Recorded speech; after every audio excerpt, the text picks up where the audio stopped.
I'm going out. Is there anything you want? Yes, I just want to go downstairs and walk straight out of this house. Walk straight out of this house. James! Stop him! Stop him!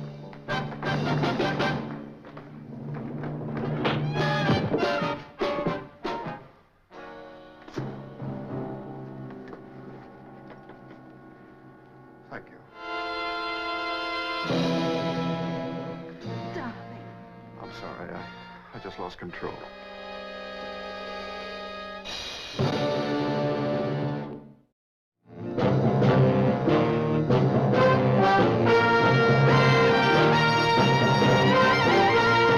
Every government has its Secret Service branch. America, it's CIA, France, Deuxième Bureau, England, MI5. A messy job? Well, that's when they usually call on me or someone like me. Oh, yes. My name is Drake. John Drake.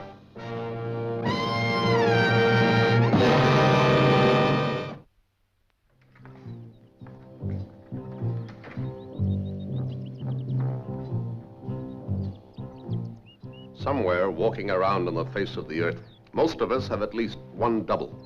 Someone who resembles us so closely that we wouldn't be surprised if his face looked back at us out of the mirror. James Carpenter was of a certain type. We soon found half a dozen men in the United States who resembled him closely enough for my purposes. But for the double I wanted, likeness was not enough. He had to be a man of many qualities. He had to have a sense of adventure. He had a singleness of purpose. He had to be a man of integrity, and yet ready, if things went wrong, to take a big risk.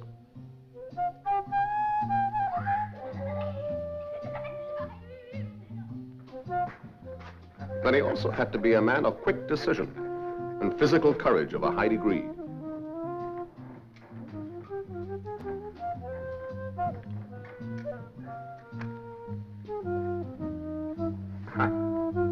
Perhaps there was no such man. Next on my list was Oscar Schumack, concert pianist, but with quite a war record. I soon got to know him. I liked him from the start. It was time to give him his first test.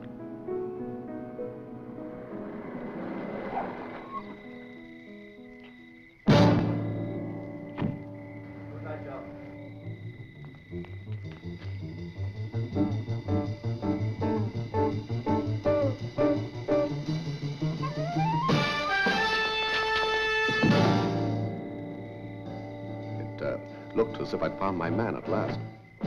I decided the time had come for Oscar to meet Mrs. Carpenter. I had our embassy in Calais fly her up to Chicago. Thank you. Good evening, Mrs. Carpenter. My name is John Drake. I trust you had a comfortable flight.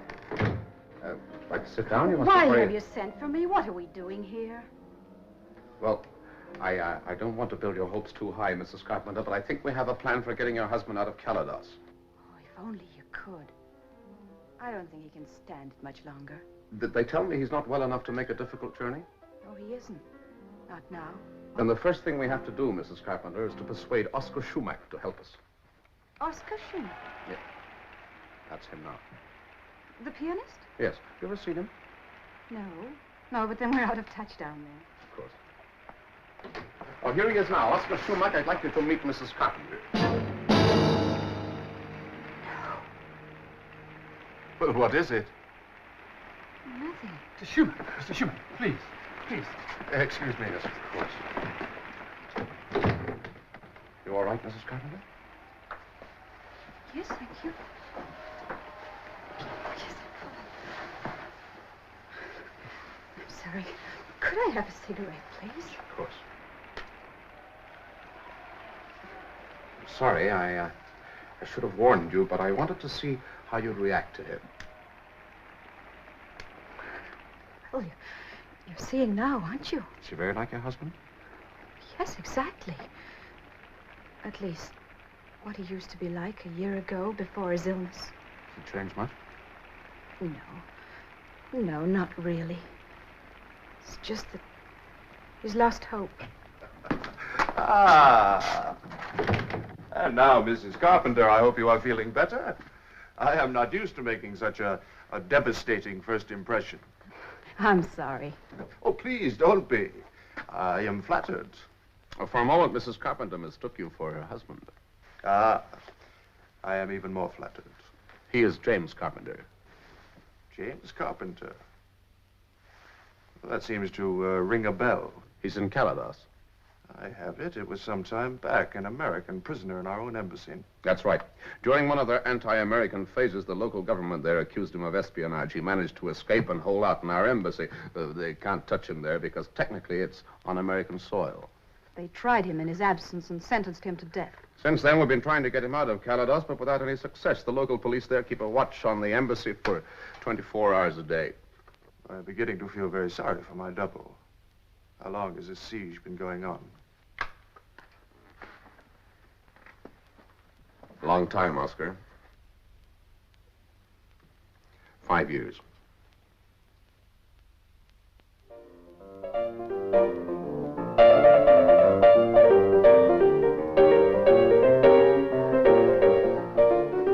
John, will you come and have a drink or a talk? I'll go home to bed, but please stop playing the piano. It's an assault on the ear. Tell me something. What do you think of Sue Carpenter? Sue. You know, Darwin had something in his theory of natural selection. I find her irresistible, and she chose a man just like me, no? But, John, Sue Carpenter did not come to my dressing room tonight by chance. And I am beginning to suspect that my meeting with you was not by chance. Who are you, Mr. John Drake? And what are you up to? 5 years is an awful long time, Oscar. You're right. There must be some way of getting him out of there. Yeah, there must be. But if there were, they would have done it, eh? Maybe it's not possible. Oh, unless someone was pretending to be playing one tune while he was really playing another. Oh? I have a plan. I knew it. That's what you've been up to all the time, huh? You have a plan, and I'm willing to bet that I am right in the middle of it, huh? That's right, Oscar. You're the kingpin. And you want me to go down to that corrupt little island and get myself involved in a police state vendetta, huh? That's right. That's exactly what I want. You are an unscrupulous ruffian. Well, when do we leave?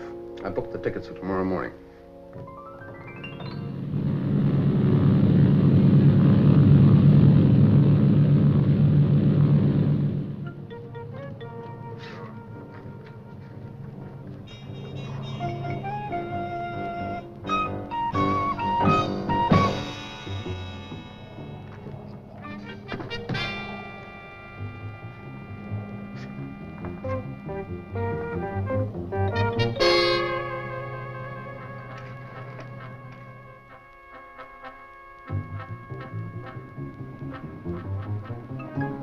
Now, John, I don't like the way that passport official looked at me at the airport, huh? You said they have a police guard at the embassy 24 hours a day. That's right. Well, if I look so much like Carpenter, maybe they arrest me before I get in, huh? No, they only search traffic coming out here. Oh, I've done some crazy things in my life. Put them on. Here's the embassy.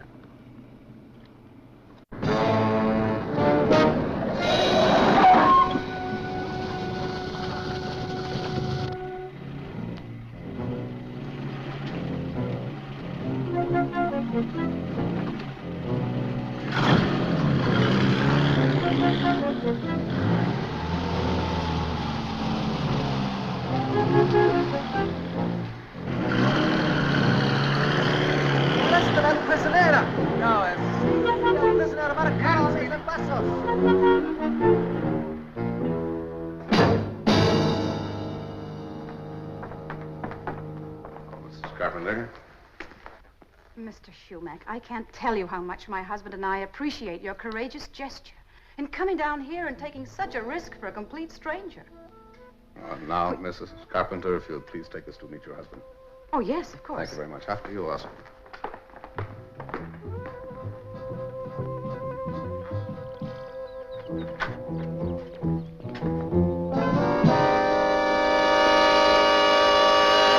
James, this is Mr. Drake and Mr. Shumack.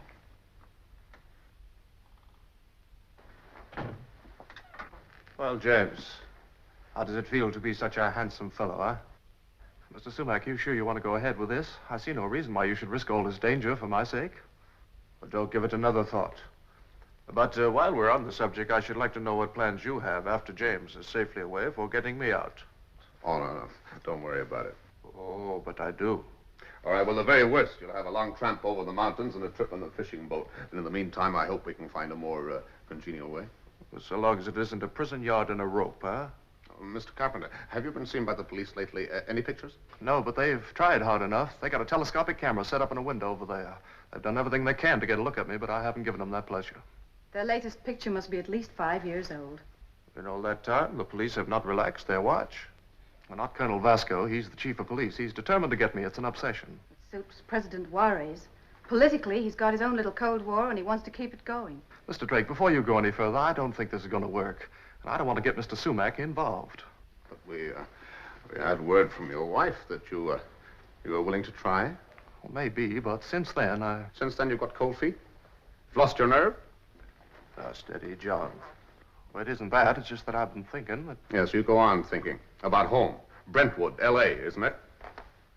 You'll just do exactly as I tell you. And you'll be home by tomorrow night. How does that sound?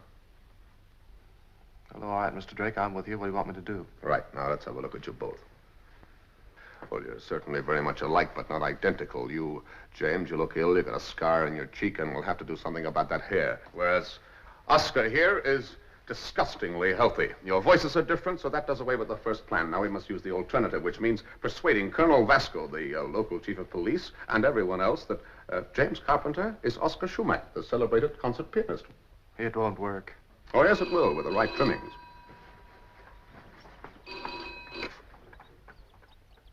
Yes. Yes, it is. No. Really? Well, I wonder why. That was our attaché. He sent out the invitations last week for Mr. Schumach's reception here tomorrow night.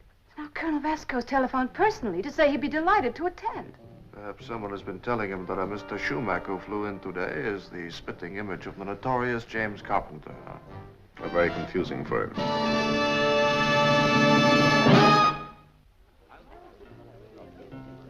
Following evening, we introduced James Carpenter to the elite of Calados as Oscar Schumack. Colonel Vasco arrived in good time. I decided to take the bull by the horns. Colonel Vasco, I'd like you to meet Oscar Schumack. Oh, we have met before. Oh, I don't think so. That's possible. Mr. Schumack travels everywhere, you know. But I do not. Well, this is my first visit to the island. And it's very odd. I feel as though I have seen you often. Mr. Schumack often has his picture in the papers and on disc sleeves everywhere. Cigarette? Thank you. Perhaps you would explain something for me. Oh, I'd be glad to. Most concert pianists, their fingers, they are short and stumpy, like mine. But yours are not particularly so. Why is that?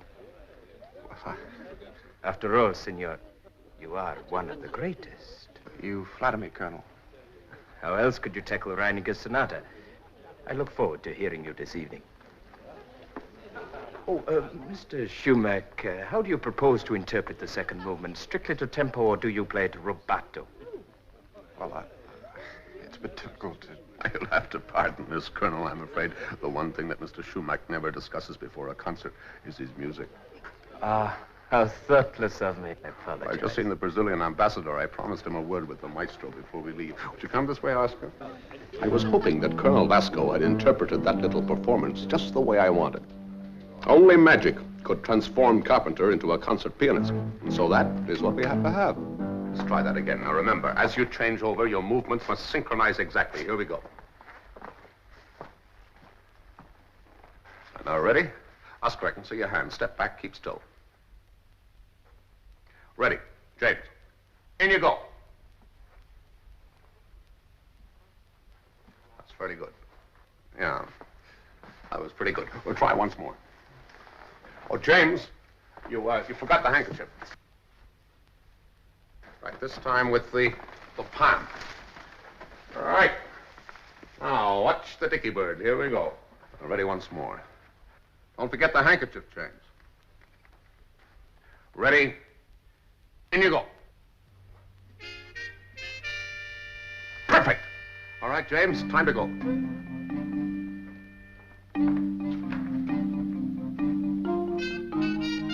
have to hurry.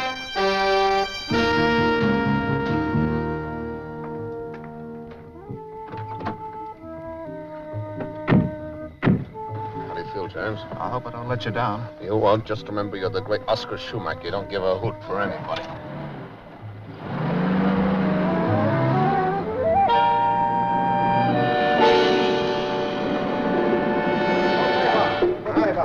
You can't hold us up. Mr. Schumacher's playing in a concert this evening. Or if you insist, we'll have to hurry. What's happening, huh? Colonel Vasco, I warn you, if you don't release this man immediately, you're going to make a public spectacle of yourself. The concert will have to be canceled, and the president is due there in 15 minutes' time. The president will be more interested to hear of this arrest. But to hear that his police force has mistakenly arrested a famous concert pianist to make the front pages from Texas to Tokyo. Now we shall know who this gentleman really is. I have had a picture of Oscar Schumacher radioed from New York City. There you are. That's him. Now are you satisfied? It is not a good picture. Well, what more do you want? Shall I tell you what I think, Mr. Drake? I think you came to Calidus with a double, a man exactly like... Oh, come now, Colonel. Where will I be able to conjure up an exact double for your Mr. Carpenter? How many people are there in the world, Mr. Drake? 2,000 million? With the vast resources of the United States, it should not have been difficult for you to find a double. You planned to lead the double of the embassy while you escaped with Mr. Carpenter here. It's a complicated plan. There's a very easy way to prove it. I have all the proof I need. You take him to the concert and see if he can play. You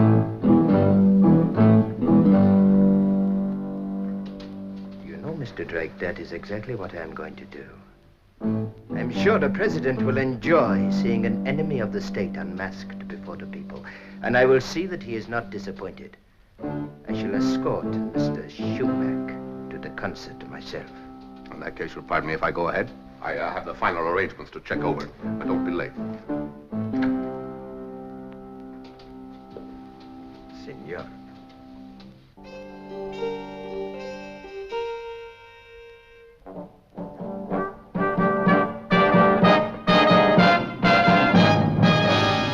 You all right, Oscar? I'm just going to pull round to the back of the concert hall. Going to stop outside the stage door. Vasco's behind us with Carpenter.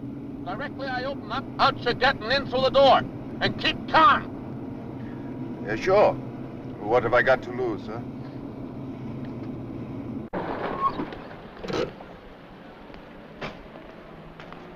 The president's already arrived. Oh, good. Thank you very much.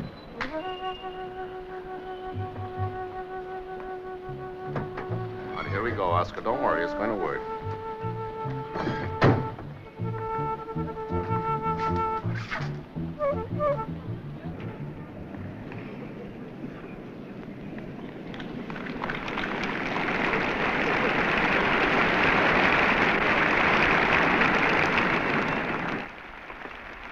Maestro? Thank you, Colonel. Oh, no, Mr. Drake. I have not taken my eyes off our friend until I see him sitting at the piano. Mr. Schumacher is not accustomed to entertaining policemen before a concert. I will be very quiet, Mr. Mr. Schumacher, please.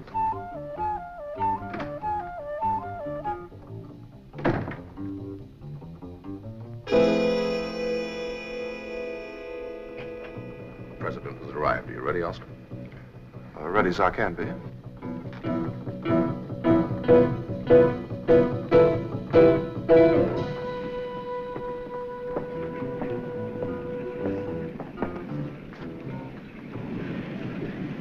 Good luck.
glad you took my advice. I'll see you after the concert is finished.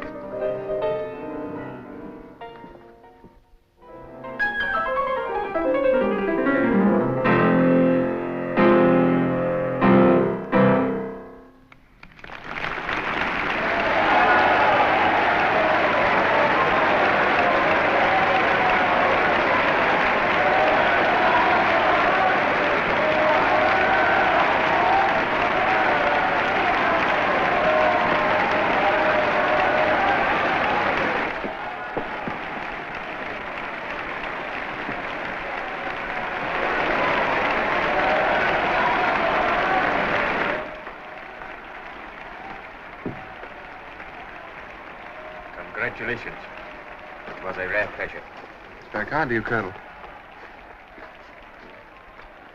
Oh, invitation to take supper with the President. What a pity. Well, you are not refusing. Oh, Mr. Schumacher has a plane to catch. We must head for the airport immediately. It's a great disappointment to us. Thank you very much.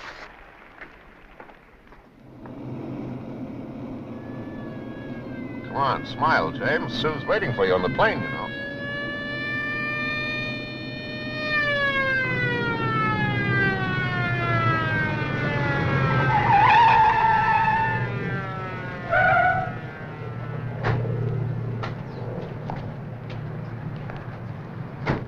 All the luggage you have, senor?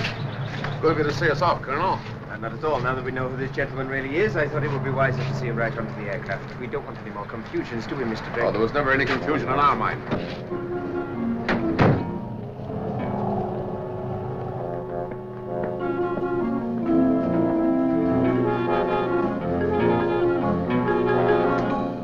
Come along, do not keep the senor waiting. Goodbye, senor. I hope to see you back again soon. Yeah, Colonel, I'm sure you do. Are you not going too, Mr. Drake? No, I still have some business to clear up here. Would you mind giving me a lift, Colonel? Certainly, Carlos. Thank you. See the maestro onto the aircraft. Do not leave until it departs.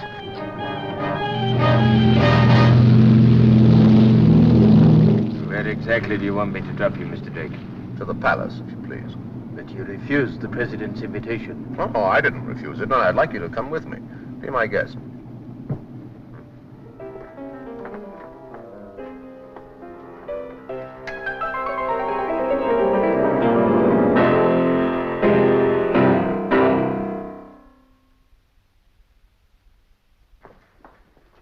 I hope for your own sake, Colonel Vasco, that you have a very good reason for this interruption. My apologies, Senor President, but James Carpenter has just flown out of the country.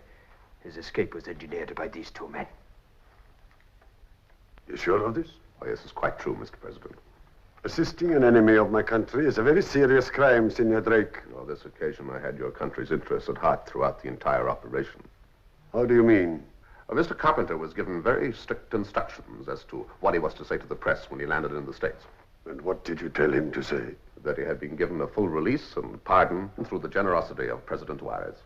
By what right? Oh, I'm sorry, Mr. President. If you don't like that story, then of course it's not too late to get in touch with the aircraft and ask Mr. Carpenter to tell the truth, that the 5-year vigil is over, that he outwitted your police force, and that the chief of police himself escorted him to the airport.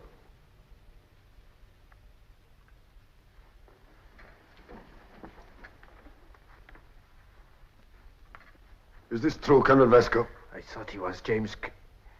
Senor Schumacher. If you consider it, Mr. President, I think you will agree that perhaps it was the best way out of a somewhat delicate situation. Colonel Vasco, I expect to see you first thing in the morning. Senor Schumacher, would it be too much to ask you to play just once more? Mr. President, it would be a pleasure. Senor Drake, please be seated. I'm obliged. Thank you.